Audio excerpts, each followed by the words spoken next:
السلام عليكم ورحمة الله وبركاته. ازيكم عاملين ايه؟ يا رب تكونوا بخير، كل سنة طيبين. ويعني دي تقريبا اول حلقة في رمضان من استشهاد تصميمات، فيعني ربنا تقبل منا ومنكم صالح الاعمال بقى، سواء كان صيام، قيام، قراءة قرآن، ايا يكن، فيا رب يتقبل منا جميعا. نرجع لموضوعنا بقى بشكل سريع كده. احنا داخلين النهارده على بريف جديد، نزلنا شاي العروسه، اللي هو ايه يا عم احمد شاي العروسه اللي انت حاططه لنا ده؟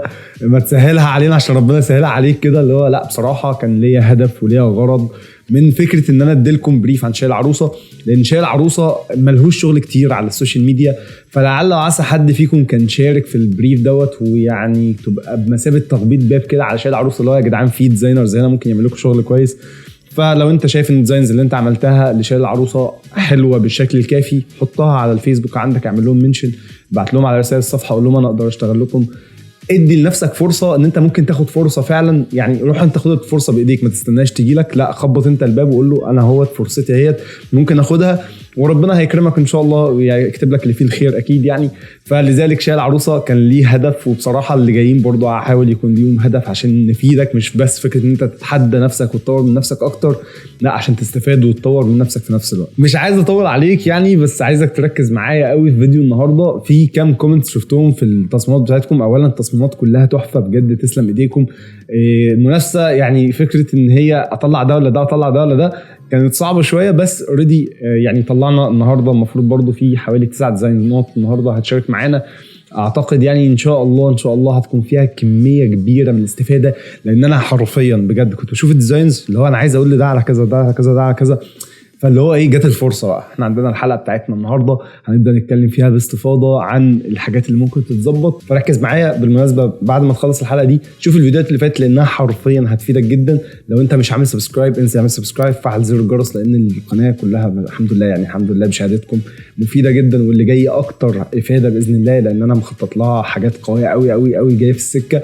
فمن غير كلام كتير بقى يعني، معلش ركز معايا كده، وكوبايه القهوه، لا قهوه ايه، احنا شاي العروسه، كوبايه الشاي تمام، ويلا بينا يا فنان.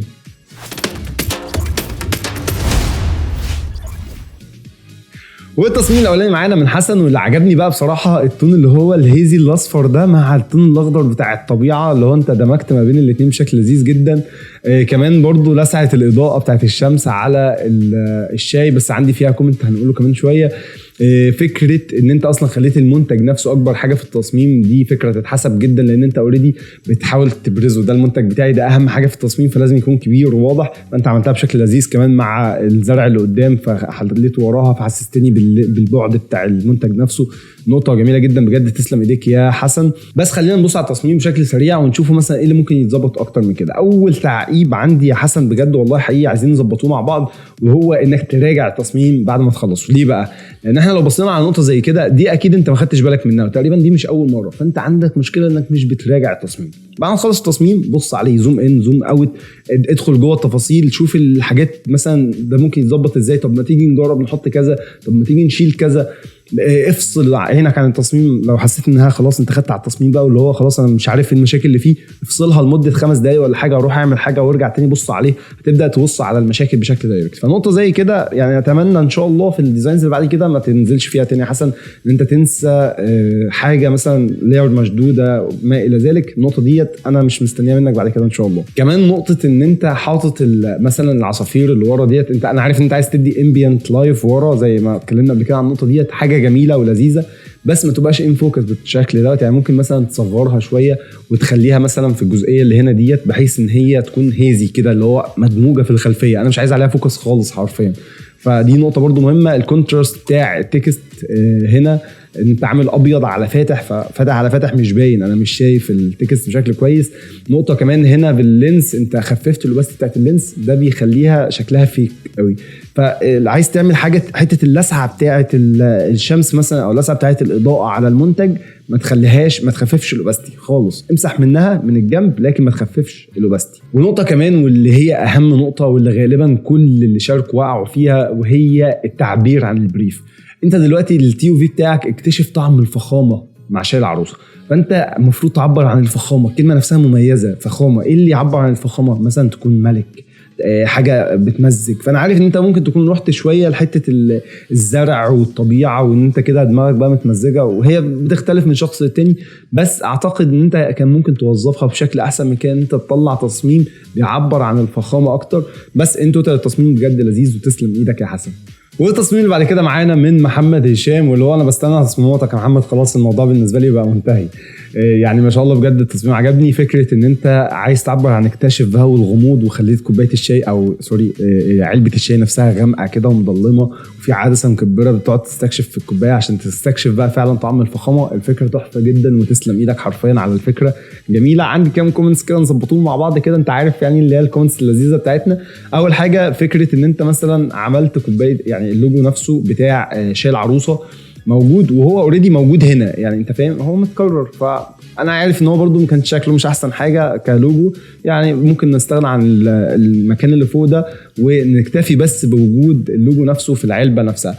كمان نقطه فكره ان انت ممكن باستغنائك عن مكان اللوجو فانت هتحس ان الدنيا فاضيه فوق، يا اما تاخد التكست نفسه بتاعك تحطه فوق هنا في المكان ده، وتحط اللينك بتاع الموقع بتاعهم في النص هنا مكانها، يا اما العكس يعني تخلي التكست هو اللي تحت والموقع هو اللي فوق. دي نقطه هتكون احسن واحسن او تظبط معاك اكتر واكتر. كمان اللايتس، انا عارف انت بتحاول تعبر عن اللايتس، بس دي معناها كده ان في كشاف نازل هنا كده على الحته دي، فعاطي الفاصله اللي انت عاملها دي. انا عارف ان انت عايز تعبر عن الغموض بس في نفس الوقت عايز تحط الاضاءات، فكان ممكن تخفف الاضاءات اكتر من كده. اهم حاجه عندك النقطه اللي انت عملتها هنا دي جميله جدا، تسلم ايدك عليها بجد. مش عايز اكتر برضو في الكومنتس، بس هي نفس النظام برضو. الاضاءات اللي نازله هنا كانت ممكن تطلع بشكل احسن من كده، بس التصميم ان توتال عجبني ولذيذ قوي قوي قوي، وتسلم ايدك يا محمد. والتصميم اللي بعد كده معانا من مهدي، واللي عجبني بصراحه فكره الالوان نفسها مع اللون الاخضر بتاع النعناع، حاجه كده بتشوق. بس عندي كام كومنتس كده يعني بصراحه مالي مش عارف انت هتقبلهم ازاي، بس فكره ان المنتج نفسه يعني سايح مع الباك جراوند، حاسس ان الاثنين داخلين في بعض، مش شايف المنتج بشكل كافي يعني فاهمني. كنت محتاج تفصلهم سواء بقى عن طريق لون سواء عن طريق ايا يكن هتفصلهم ازاي، بس محتاج تفصلهم. تاني نقطه عندك وهي المنظور. دلوقتي الكوبايه الشاي خط الافق بتاعها هنا كده من الجنب، انا شايف الكوبايه من الجنب بزاويه يمين بسيطه جدا.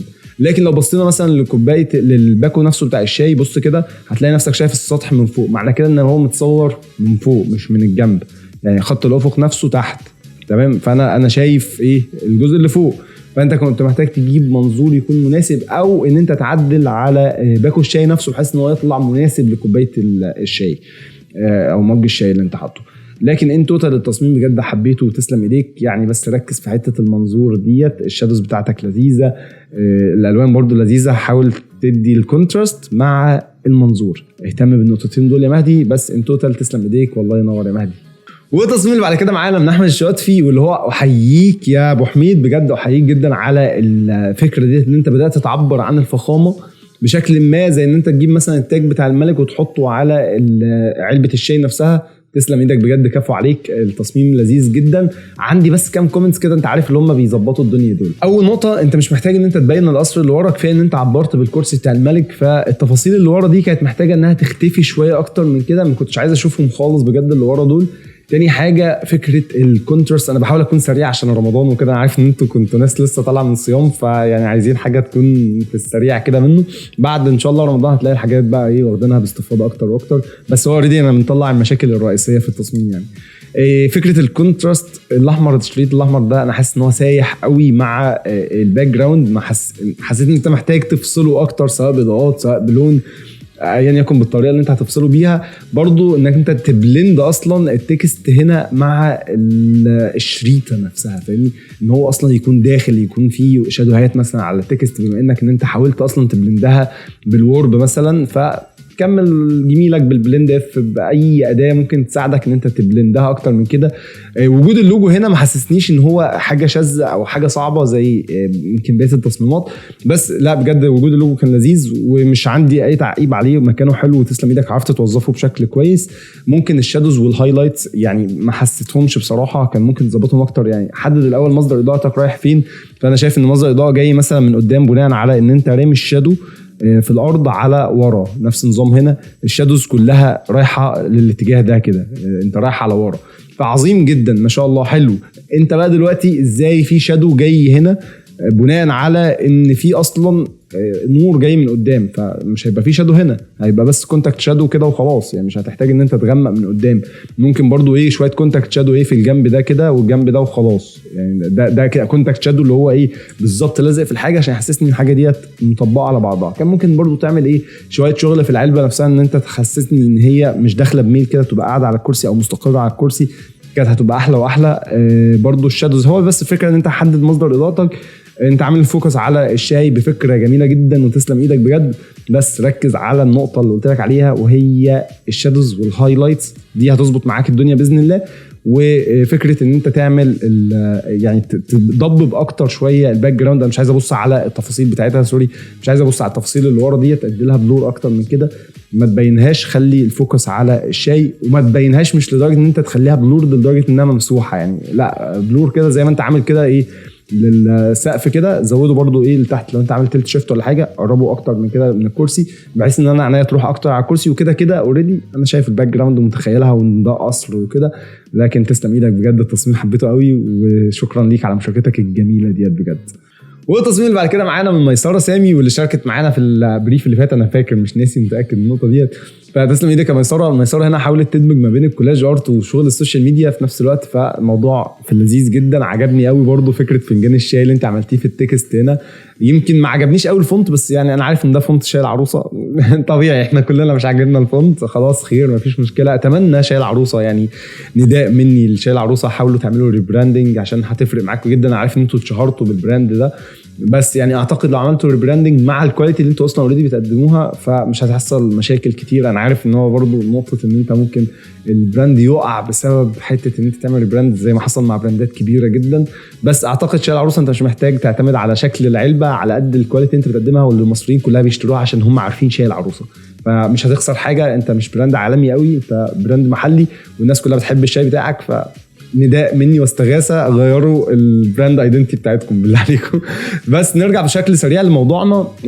فعجبني فكره ان انت دخلتي في التايبوجرافي الشكل ده، تسلم ايدك. اخترتي الشاي الفونت بتاعهم، فدي نقطه برضو لذيذه، الله ينور، تسلم ايديكي.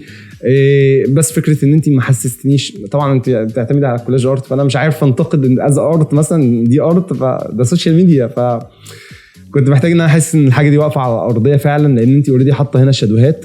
كمان نقطه ان انت اصلا مستخدمه فيكتور مع صور ريل. يعني لو بصينا على الشاي مثلا او على الجاكيت بتاع البدله فهي ريل، انت حاولتي تعبري عن الفخامه بالفكره دي، بس انا بتكلم على الستوكس نفسها ان انت استخدمتيها، حاولي تخليها كلها ريل في بعضها او كلها فيكتور في بعضها. يعني حتى حاولي تعملي تحسيني علبه الشاي نفسها فيكتور، فدخلي كله، فانا هعتمد انها كلها فيكتور هتبقى شكلها لذيذ. لكن ريل مع فيكتور مش بتكون احسن حاجه بصراحه. الفكره ديت الناس بتحاول تبعد عنها على قدر الامكان، انت رحت لها بشكل دايركت اللي هو انا رايحه لها خلاص تمام.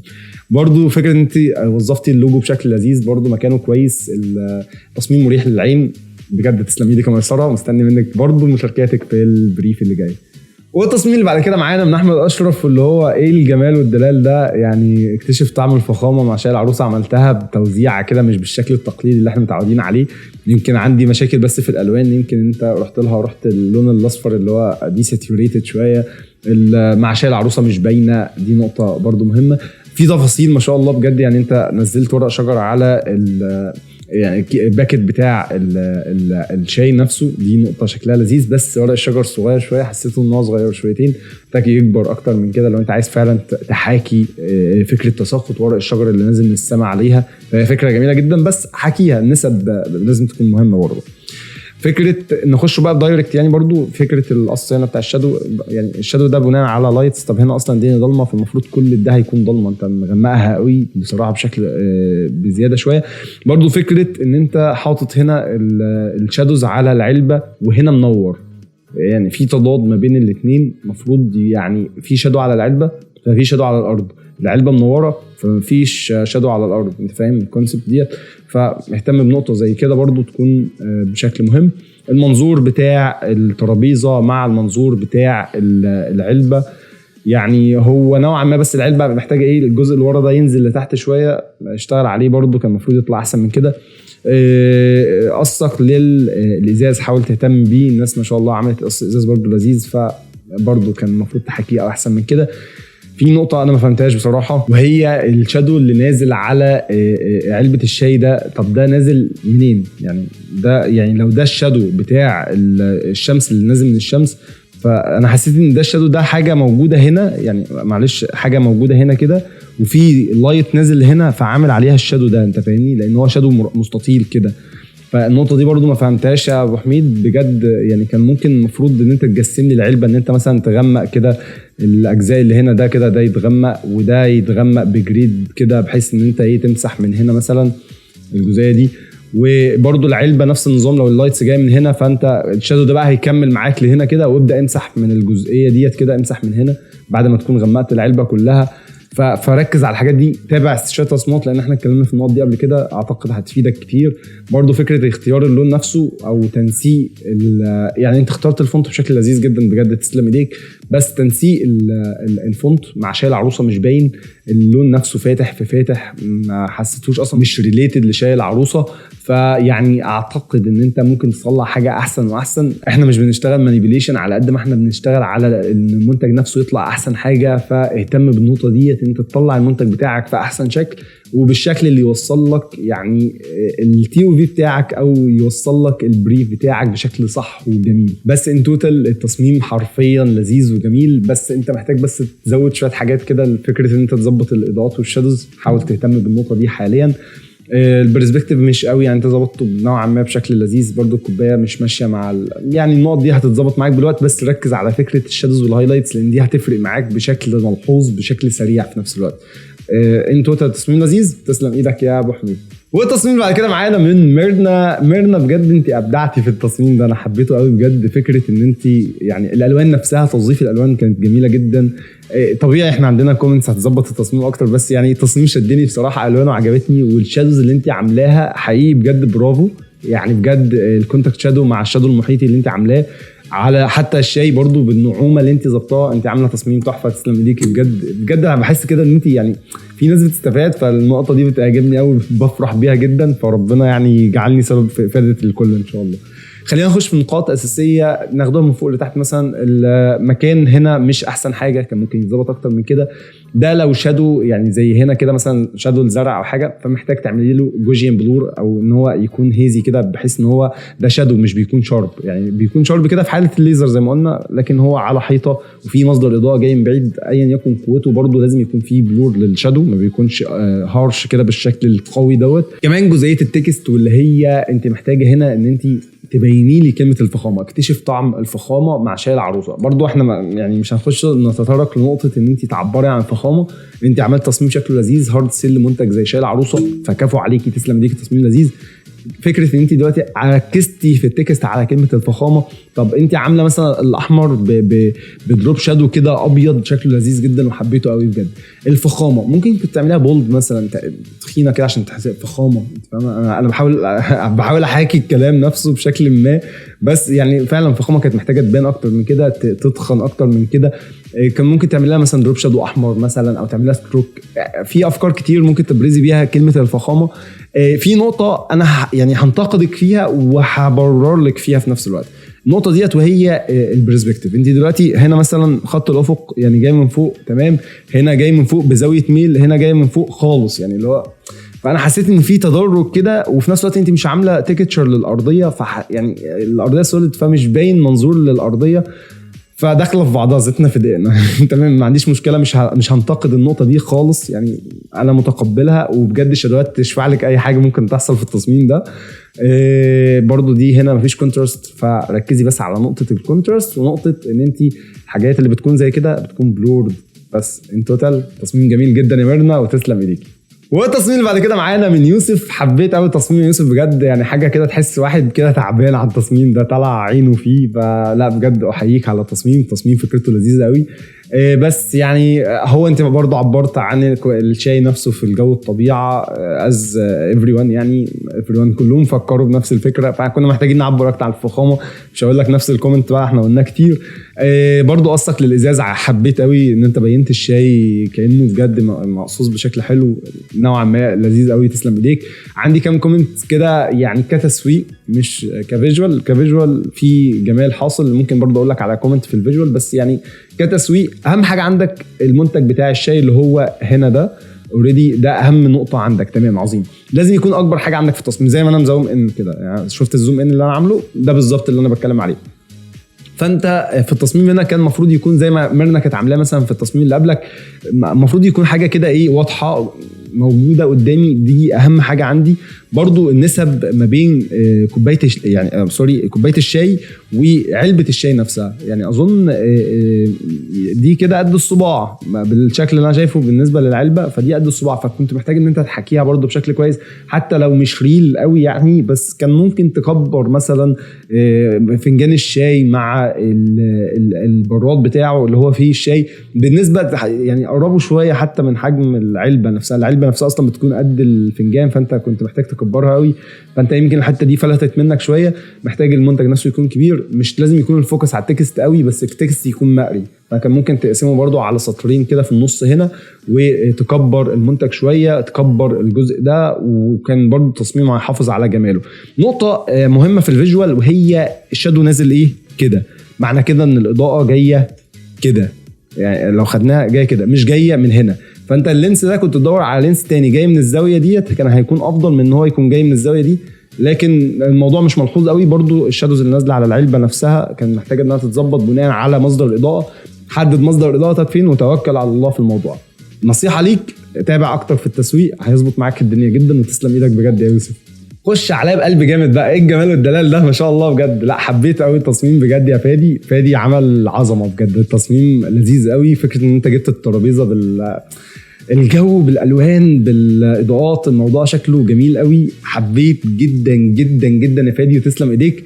كام كومنت نظبطوا بيهم الدنيا ونعلنوا بقى الفائزين، لان تقريبا احنا كده اخدنا كل الناس اللي شاركت معانا من التوب 9. فالسوشيال ميديا تقريبا نسيت احط اللينكات برضو، مكانهم هنا مش احسن حاجه، كان ممكن تحطه في مكان احسن من كده. نخش دايركت على المنظور، وهو هنا انت ماشي هنا مع الخشبه، هنا ماشي مع منظور تاني خالص، مش عارف هو رايح على فين، مش ماشي مع منظور الترابيزه نفسها. فالشاي كان ممكن ايه من هنا كده تبعد لفوق شويه، تطلع لفوق، كان هيكون افضل وافضل. الشادوز بتاعتك جميله ما شاء الله. برضو كوبايه شاي صغيره شويه بس يعني تمام، تتفكس يعني بصراحه. الالوان والاضاءات يعني تبهر اي حد، فما يبصش اصلا على التفاصيل انا بتكلم فيها، بس التفاصيل مهمه ولازم ناخد بالنا منها. اكتشف طعم الفخامه، كان ممكن تدي لها كونترست اكتر، سواء شيب وراها باي طريقه من الطرق، وتخليها مثلا ايه في النص هنا، كان برضو هتظبط معاك اكتر واكتر. ان توتال بجد التصميم جميل. انا مش عايز اعلق كتير لان التصميم بجد حبيت. حتى برضو لما انت وظفت كده الطيور هنا كانت هيزي وفي الباك جراوند، فحسستني بالطبيعه. لا انت ظبطت الدنيا بجد، تسلم ايدك فادي. مستني منك تصميمات اكتر. ممكن تكبر المنتج سنه، معلش انا مش مجهز والله اللي انا بقوله وانا بتكلم وانا بشوف، فممكن تكبر برضو المنتج سنه عشان ده الفوكس بتاعك عليه، كان هيظبط معاك اكتر. بس ان توتال التصميم تحفه تحفه. وخلينا نعلن بقى الفائزين على طول، ونخش على مين التوب 3 من الناس اللي شاركت. وقبل ما نعلن عن الناس الفايزين، محتاج اقول لك ان انت لو مشاركتش معانا قبل كده في بريف وعايز تشارك معانا في البريف، انزل بص تحت على الديسكربشن، هتلاقي فيه لينك البريف في جوجل كده.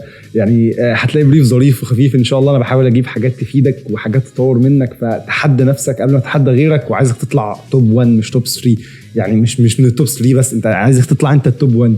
فالنقطه دي انا مستنيها بجد منك. تحدى نفسك، طور من نفسك اكتر. تعال نبص على المشاكل فين ونطورها مع بعض. لو عاوز تتابع معانا بشكل دايركت ممكن تدخل معانا على الديسكورد تحت، هتلاقيه في الديسكربشن برضو. هتلاقيني قاعد هناك او بدخل معظم الوقت، او بحاول اكون متواجد حتى على الاقل خالص ساعتين في اليوم.